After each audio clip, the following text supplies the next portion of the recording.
Hey there, you fucking savages. Greg Medford Knife MKT USA K9. What's going on? People always ask me when I spout this stuff off, you see the comments like, how much coke does that guy do? And the answer is I've never done any coke. I mean, I have a cocaine rule. I will only do cocaine in one place on planet Earth. Ibiza and nipples. That's the only place, and those two things have to happen together. Do you know how rare a convergence of events that is? It hasn't happened yet for me. I'm 53. I'm guessing I'm not going to be doing cocaine off nipples in Ibiza in my lifetime. I'm just saying, though, that's the spot. I don't do it anywhere else. Can you imagine this on coke? It'd be like Robin Williams times 2. It'd be nuts. Back to the video. I should say, let's get to the video. Wow. Yep, that's the ex-wife holding the camera. It's fucking fantastic. There's so much going on here you don't even know. Hi, Amy. How you doing? I'm great. She's like, he's not mine anymore. Ha ha. Ibiza and nipples already. So, we have some knives headed out to Hellacious Blades. You guys say hi to Dean when you call up over there. And they take great care of everybody. They've got a really sexy batch of knives here. Why don't we get the camera down on the table, and then I'm going to give my rant. I'm going to rant a little bit after this. USMC Fighter. In case you can't tell, it's all black. It's got some blue Ano and Flame Ano hardware on it. So it's black and blue. Pretty sexy. Got a stained glass, bronzed out draw point Praetorian tie in S35 VN steel on the blade with a Vulcan finish. All three of these are Vulcan finish. Here, camera back up here. I know you guys, I call out, Amy calls out these finishes. A lot of times it's not really clear what stuff is, like especially if there's some polishing or some shiny stuff, it just doesn't come through camera. So I know it seems weird that we're saying it's bronzed out, but just for the sake, the edification of everyone watching the video, a little clarity. So you can not only see it, but know what we see, not just what your monitor's telling you. Back down on it. Another stained glass ground pattern that's been blue anode, then brushed off the top in bronze anode. So it's a blend of blue and bronze. What's really nice about that is as you're grinding that with the big wheel and you're doing this kind of free fractal pattern, you've got highs and lows. So then you go do a low anode color, then you come back and buff the tops off, which knocks the color off. The color's relatively thin. Then you can go back and do a lower voltage anode color, and so you get some what we call a low-high or a high-low voltage blend of colors, which is really nice. So bronze hardware, Tanto blade, S35 in Vulcan finish, super sexy with bronze contrast hardware, yum, yum, yum. So we've got some bronze on the highs and then bronze contrast, bronze-ish coming out of the Vulcan blade. A lot of kind of artistic thinking to go into something as simple as a blue and bronze-ish knife. Then this is, I believe this is called Predator, and this one's looks like it's been blasted, buffed, cement, and then Anto. Yeah. So this has been blasted, buffed, and Ano. So this is black Ano, buffed with purple, what? It's a bead blasted cement, I think. Yeah, it's a two-tone bead blasted. That cement color like Battleship Gray. All right, it looks like black Ano to me. It does. With from my naked eyes, and then a little bit of lavender and blue highlights on the crests, and then flame contrast hardware, flamed clip, and a really nice Vulcan drop point Tanto blade, again an S35 VN. Now over here, Praetorian T, same exact dimensions, different thicknesses for those of you who might be neophytes. So 1/8" slab handles, 3/16 blade, as opposed to 3/16 slab handles, 1/4" blade. Different animal completely. So same planform profile. And then this looks like Peaks and Valleys. That's been blue anode. Then it's been kind of pinstripe, tops cleaned up, and then bronzed on top of blue for that nice contrast. Bronze hardware, which kind of disappeared into the blue bronze motif. Tumble S45 VM blade. This is one of our new flat ground Praetorian Ts. So if you reach out for one of these, for all of you over the years who've been saying, Greg, you're stupid. Hollow grind's not good for tactical knives. I can tell you, on one hand, we've made thousands of knives have gone all over the globe with just about everybody you could shake a government contract at. And we've had very few blades ever come back broken. And when they do come back broken, there's always some banana story. We're prying open a vase in South America on a drug interdiction DEA mission and pried open you remember this one? And pried open a safe with an AIO knife. I mean, EOD. Yeah, it didn't even break the knife. It just was all scratched up. Or we had another guy took a knife and I believe it was Riverines, cut through an 8-inch bronze bushing, outboard drive shaft bushing on a boat and sent us a picture of that. They had used a 5-pound axe and the knife to split the seized up bronze bushing off the bottom of a outboard boat motor and put a new bushing in.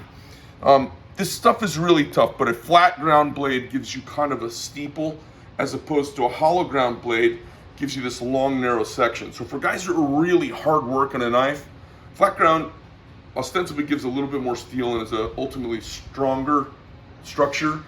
Hollow ground gets you a very keen edge and lots of years of sharpening as you work your way down through this steel, because the two concave surfaces create a parallel bit of steel here.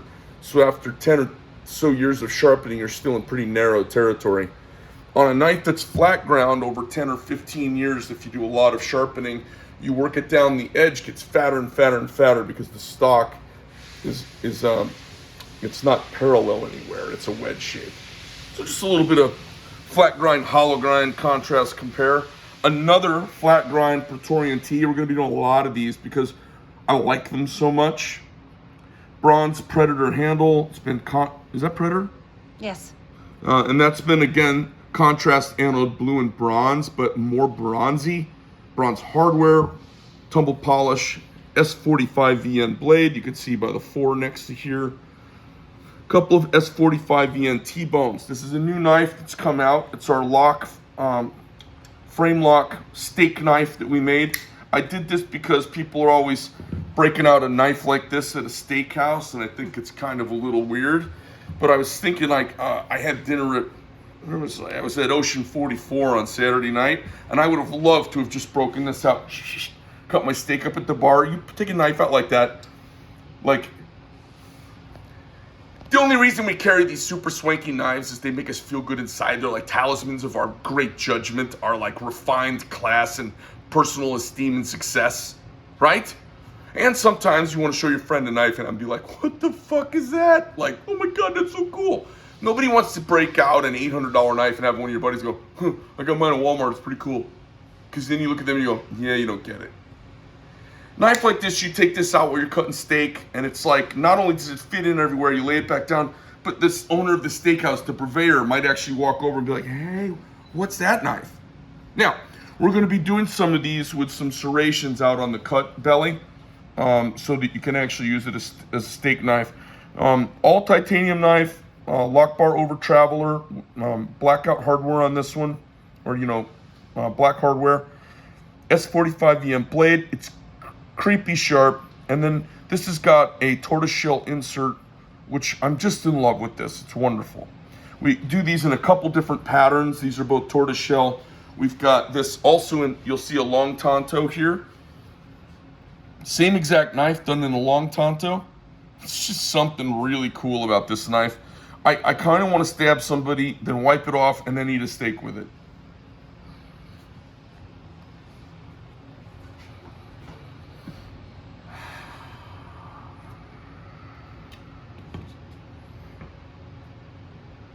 What do you get with a senile old man when you mix a senile old man with methamphetamine? You get an angry guy yelling at everybody during the State of the Union. Come on, man.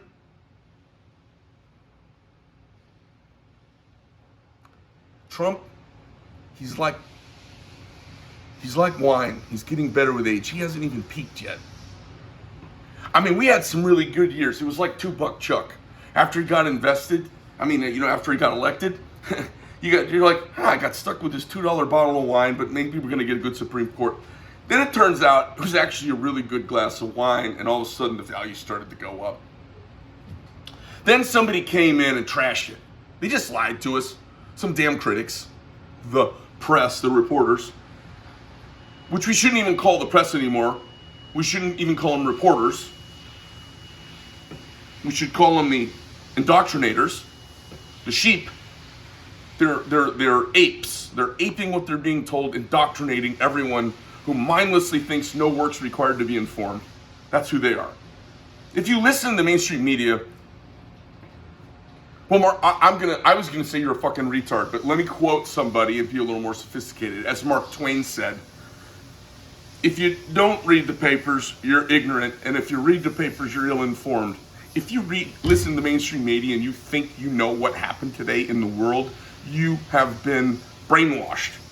That's the best part of the internet. It's disrupted truth. It's disrupted reporting. Now you need multiple sources to cross-verify everything, and you kind of get a sense of what's going on. If you do it just a couple times, like when we took the kids to the Trump rally and then watched the reporting of it afterwards, it was astounding for them to see the look on their face. They said, no, that's not what happened. That was totally different. That's not what happened. I said, I know, and that's everything the press does. Lying sons of bitches, everyone. That's the best thing that happened. Anyways, I'm not gonna rant a lot, but if you bring me in front of the camera, like it is my thing right now, I'm so excited. This is a great American rebirth here getting ready to happen. It will either be a great American rebirth, and I can feel it, I sense it in the air. Everything is locked and cocked and ready to like just take off. We're like a runner that's just been caged up in the malaise of institutional downward pressure of the middle class because they don't want us to have money, they don't want us to have freedom, they don't want us to have wisdom. And I feel like the rusty lock that got clamped back on by the bullshit last election, I feel like it's getting ready to break free, and all hell is gonna break loose in the very best of capitalist American ways. So I'm super excited about it. I know a lot of conservatives are super bummed out. I'm like, ah! I'm super excited about it. And these knives going around the world are part of that. I love seeing super high-end swanky knives that are good for poking a hole in somebody or wowing your buddy with his Ferrari. Greg Medford Knives, headed out to Hellacious Blades. You guys can reach them 800-936-3280. I'm out.